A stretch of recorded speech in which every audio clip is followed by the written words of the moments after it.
Comment attirer davantage de clients et vous démarquer en tant que coach ou thérapeute dans ce secteur qui est de plus en plus concurrentiel grâce à un exercice simple, mais pas simpliste, qui est l'exercice de l'avatar client. On parle également de persona et pour ma part, j'aime parler de l'exercice du client chouchou. Je vais vous expliquer pourquoi juste en suivant. Si vous n'avez jamais fait cet exercice, ou du moins peut-être pas suffisamment en profondeur, je vous invite véritablement à écouter cette vidéo jusqu'à la fin parce qu'elle va vous permettre de comprendre en quoi est-ce que cet exercice, qui peut paraître parfois un peu scolaire, finalement ne l'est pas du tout et est véritablement indispensable pour vous différencier sur ce marché hautement concurrentiel et pour pouvoir créer un véritable impact, une véritable connexion avec les personnes que vous souhaitez accompagner en tant que coach, en tant que thérapeute, en tant qu'expert du secteur des services au bien-être et à l'épanouissement de la personne. Pour ceux qui ne me connaissent pas, je suis Maureen Beillard, je suis la fondatrice de Coep, qui est un nouveau réseau social dans le secteur du bien-être, du développement personnel et des médecines naturelles. Et en 2020, j'ai également créé Comcep, qui est une agence de communication qui travaille exclusivement avec cette même cible des professionnels du bien-être, du développement personnel et des médecines naturelles. Aujourd'hui, on se retrouve dans une session un petit peu spéciale, qui est une session de la Comcep Academy. Normalement, cette session est exclusivement réservée aux membres de cette académie, aux clients de Comcep. Et aujourd'hui, j'ai décidé de l'ouvrir publiquement, du moins la partie théorique, de façon à ce que vous puissiez tous disposer de ces informations. Sachez que les membres de l'académie ont deux avantages supplémentaires à vous par rapport à cette session.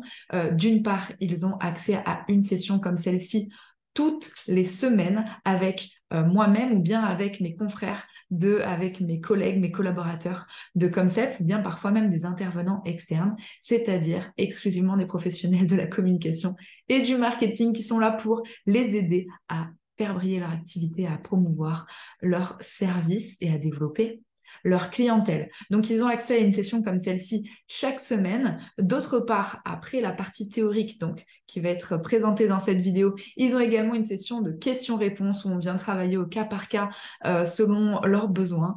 Et enfin, ils ont accès à un groupe privé, le Club Mindset, qui est un groupe dans lequel ils peuvent poster leurs avancées, leurs exercices, leurs questions tout au long de la semaine en attendant les sessions en direct. Donc, si jamais vous êtes intéressé par cette Comcep Academy, si vous voulez nous rejoindre un groupe de pionniers dans le secteur du bien-être, du développement personnel, des médecines naturelles, des personnes qui sont décidées à mettre en lumière leur activité, à développer leur visibilité et leur clientèle, eh bien, n'hésitez pas à nous rejoindre. Vous trouverez un lien en dessous de cette vidéo.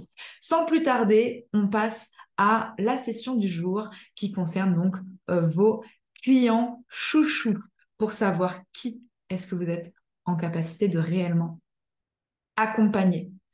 Alors, comment attirer plus de clients en vous démarquant en tant que coach grâce à l'identification de votre avatar client? Je l'ai déjà dit, c'est l'objet de la session du jour.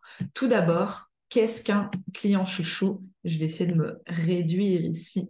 Ce qui est important, c'est surtout que vous puissiez voir les slides.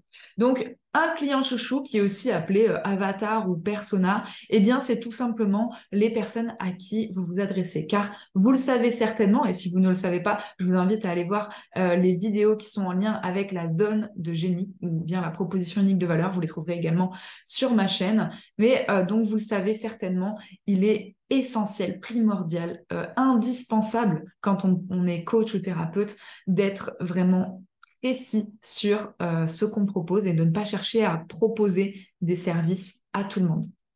Vous le savez, parler à tout le monde, c'est parler à personne. Personne n'a envie d'avoir des promesses ultra larges, ultra généralistes qui viennent promettre de développer son potentiel ou améliorer ses performances. Ce sont des terminologies qui sont beaucoup trop larges où on essaye de toucher tout le monde à la fois, mais finalement, ça amène juste une question qui est, et encore si on se la pose, son potentiel de quoi? Dans quelles circonstances précises, concrètes, est-ce que je peux faire appel à vos services, développer mes performances, mais dans quel domaine, dans quel secteur, en partant de quel état? C'est ce qu'on va voir dans cette présentation. Vous allez voir l'importance de bien savoir à qui vous vous adressez. Alors, si quand je vous pose la question de qui sont vos clients, vous répondez, peut-être faites l'exercice, qui sont vos clients? Posez-vous la question également pour savoir. Et si vous répondez quelque chose de très large, comme ce sont les hommes et les femmes de 40 à 50, 55 ans, ou pire, hommes, femmes, enfants, personnes âgées, toute génération, toute catégorie socio-professionnelle confondue, là, c'est un échec. Ça veut dire que vous cherchez à toucher trop de personnes. Et donc, il est important de vraiment prendre le temps de prendre du recul sur qui est-ce que vous accompagnez spécifiquement. Et donc, ce client chouchou, c'est justement cette personne que vous accompagnez spécifiquement. Pourquoi est-ce que je ne parle pas de client cible? Bon, au-delà du fait que c'est pas très joli, ça donne vraiment l'impression d'aller essayer de piquer, ouais, voilà, le cœur de la cible. Le cœur de cible, c'est vraiment un terme qui n'évoque pas quelque chose de très humain.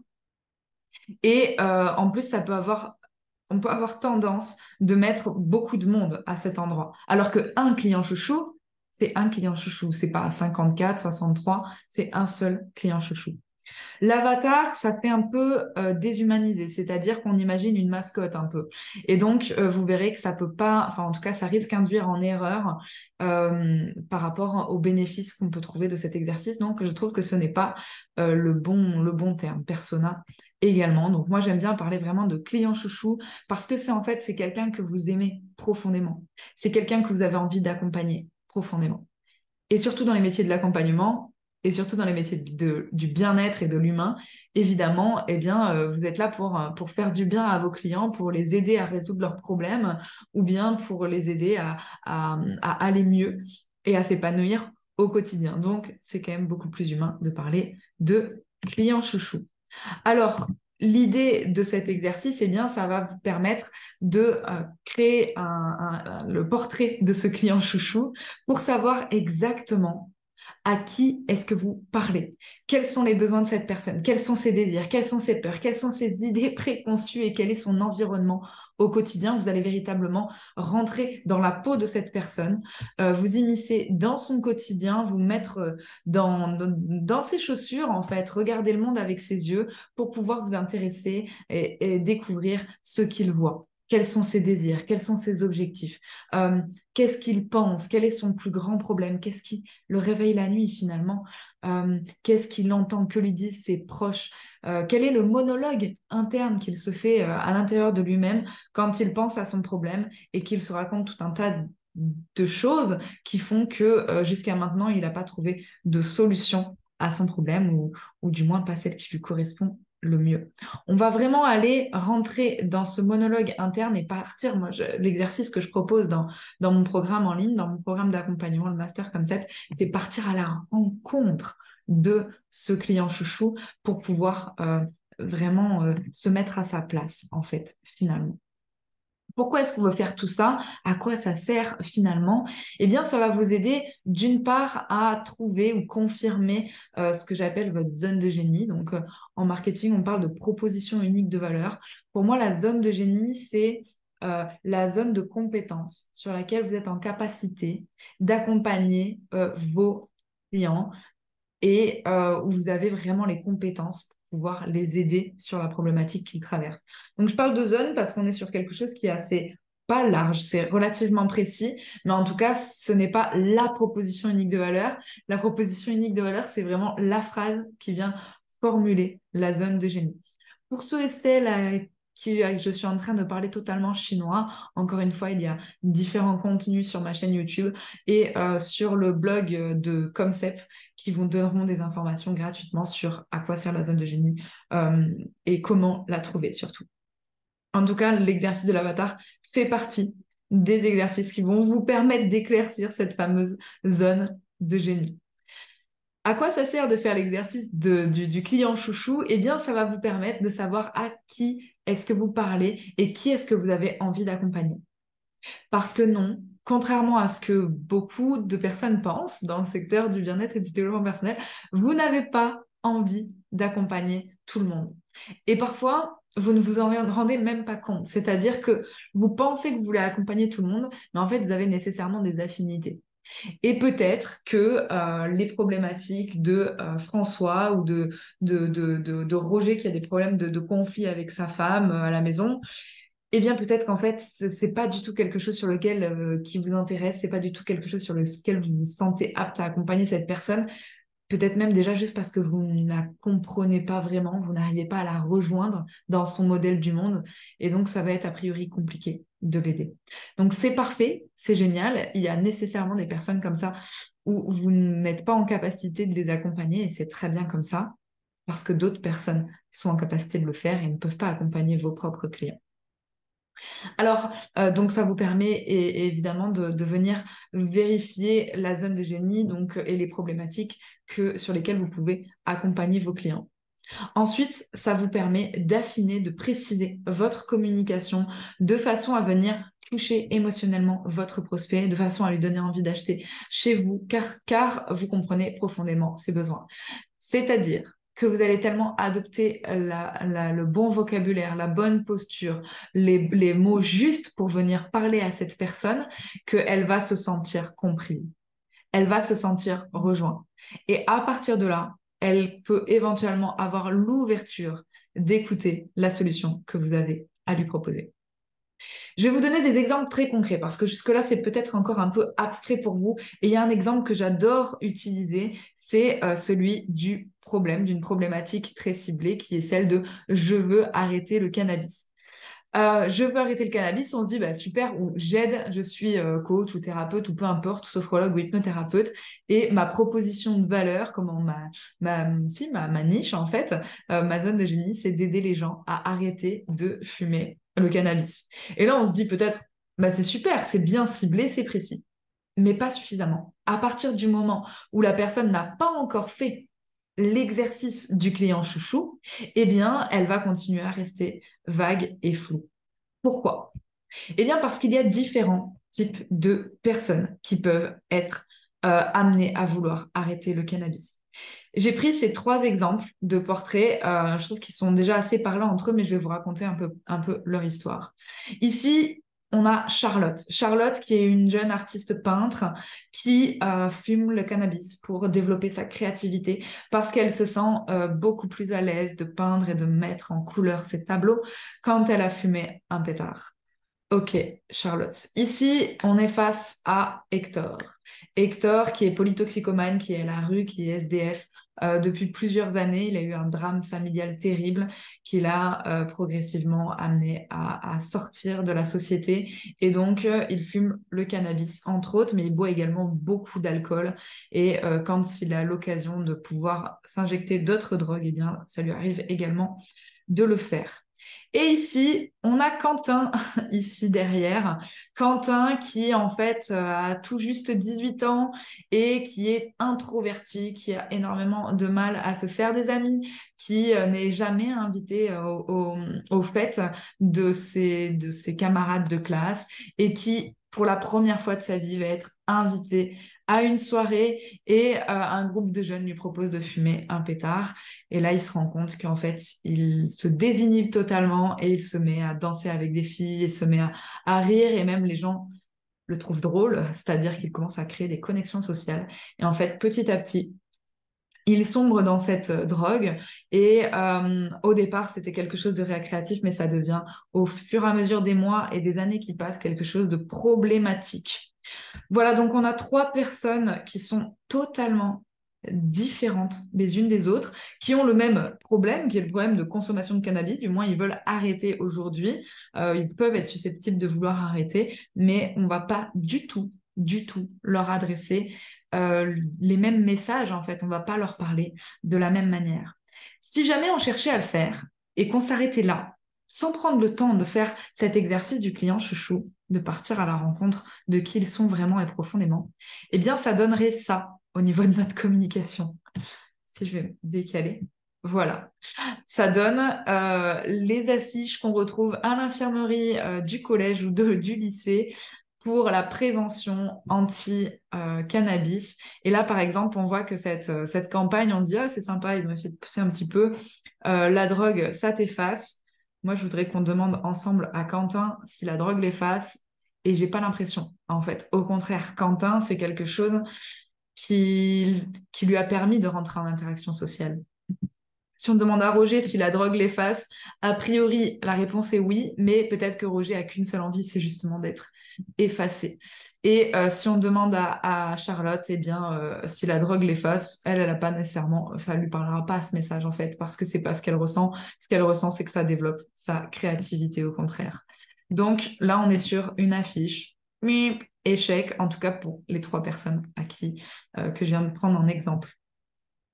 Donc, l'importance de pouvoir bien connaître son avatar client et son client chouchou, c'est que grâce au fait de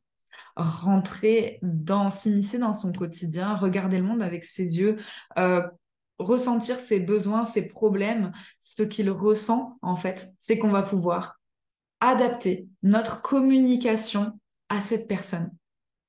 Et on ne communiquera pas du tout de la même façon à Charlotte pour lui dire qu'on a une solution pour elle, parce qu'on va d'abord la rejoindre. Et on va peut-être d'abord lui dire que oui, on la comprend profondément et que le cannabis peut être un moyen de décupler la créativité et avoir l'impression d'avoir plus d'imagination. Et peut-être qu'elle a, au début, c'était quelque chose de récréatif qui lui a permis de peindre ses premières toiles, du moins des toiles un peu plus originales, qui lui permettent de se débrider, mais peut-être que petit à petit, il y a des effets secondaires à tout ça, et au contraire, c'est quelque chose qui la renferme et qui fait qu'elle va avoir de plus en plus de mal à se lever le matin, qu'elle va avoir de plus en plus de mal à rentrer dans cette créativité sans fumer, ou même en fumant petit à petit, les effets néfastes en fait se font sentir, et aujourd'hui elle se sent prisonnière de ce qui au départ libérait sa créativité. Et donc, on va pouvoir lui expliquer que ce n'est pas une fatalité, qu'en fait, on la comprend parfaitement et qu'on a une solution pour elle.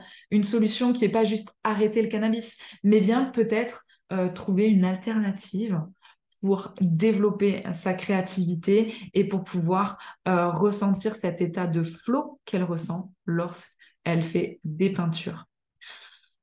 Pour Roger, on va pas, cette vidéo serait trop longue, donc je ne vais pas prendre tous les exemples, mais vous avez compris. Pour Roger, on lui parlera de façon tout à fait différente. On est même sur un cas particulier, car Roger, a priori, n'a pas l'autonomie financière et a priori de venir demander de l'aide. Donc pour aider Roger, je ne sais plus comment je vais appeler, eh bien, on va passer peut-être par, c'était Hector, c'est ça? Pour aider Hector, on va passer par des associations, des organismes. Et donc, pour toucher ces organismes, peut-être que notre communication sera encore différente, parce qu'on va d'abord toucher ces organismes et ensuite on va toucher Hector. Donc, pour la communication, ce ne sera pas une communication directement adressée à lui. Et pour le cas de Quentin, eh bien, pareil, on va prendre le temps de vraiment aller découvrir qui est Quentin, découvrir comment son problème se manifeste, qu'est-ce que ça permettait, pourquoi est-ce qu'il a mis ça en place en fait dans sa vie, quels étaient les avantages qu'il en a tirés, et on va aller lui dire qu'on le comprend. On va aller le rejoindre là où il se trouve, on va lui dire qu'on comprend parfaitement que ce cannabis lui a permis de se désinhiber, lui a permis de découvrir des facettes de lui qu'il ne connaissait pas, lui a permis de rentrer en relation et en interaction avec les autres. On va lui dire que on le comprend et que c'est parfaitement normal et que tout va bien, et que on va le rassurer par rapport à tout ça. Et on va lui dire que on comprend aussi et que on sait qu'aujourd'hui il est en train de tomber du mauvais côté, du côté vicieux de cette drogue, et qu'il y a tout un tas de conséquences qui se présentent à lui, dont peut-être une conséquence qui peut lui faire particulièrement peur, qui peut être par exemple l'impuissance. Donc ça va créer l'effet inverse de tout ce qu'il voulait en fait finalement, et ça va devenir son bourreau. C'est quelque chose qui l'a aidé, qui a été son sauveur pendant un moment, mais qui va peut-être finalement l'emporter dans une autre problématique encore plus compliquée à résoudre. Et donc, on va lui dire ça, on va le rejoindre à cet endroit. Et on va lui dire qu'on a une solution à son problème, qu'on a des outils, qu'on a des moyens, quel que soit l'outil que vous utilisez d'ailleurs. Mais pour lui permettre de ressentir ce sentiment de confiance extraverti, de connexion avec les autres, sans passer par là, et surtout sans passer par les conséquences. Et on va même lui dire qu'on a mieux que ça pour lui. Et finalement, vous voyez, à aucun moment j'ai dit que j'allais utiliser l'hypnose avec Charlotte. À aucun moment j'ai dit que j'allais utiliser la programmation neurolinguistique ou la méthode EMDR avec telle ou telle personne. Je n'ai pas encore parlé de mon outil. Le simple fait de m'intéresser profondément à qui sont ces personnes et rentrer en empathie avec eux et utiliser un langage qui soit adapté pour eux. Et là, vous voyez bien que je le fais de façon très superficielle. Ça mériterait de prendre le temps de faire ça de façon plus qualitative. Eh bien, ça permet de créer des messages qui soient beaucoup plus impactants. Et donc, ne pas tomber dans ces problématiques-là. Je voulais vous prendre un dernier exemple et je terminerai la partie théorique de cette vidéo sur ça. Eh bien, c'est l'exemple de Gabrielle qui a je suis tombée sur son profil sur LinkedIn totalement par hasard et j'ai trouvé particulièrement parlant son profil parce que il a une communication qui est particulièrement émotionnelle et dans laquelle il vient se livrer lui pour connecter avec sa cible en fait. Et là, il parle de son addiction en fait à la cocaïne et de comment en fait finalement il a résolu ça et qu'est-ce qu'il propose aujourd'hui. C'est particulièrement intéressant parce qu'il ne cherche pas à parler à tout le monde et donc on a un résultat qui est particulièrement prenant. Ici, alors on va aller voir ses publications. Je vous mettrai peut-être le lien en fait autour de cette vidéo vers son profil. Mais c'est le résultat, en fait, les textes qu'il écrit sur son profil, c'est le résultat d'une connaissance ultra fine de son client chouchou.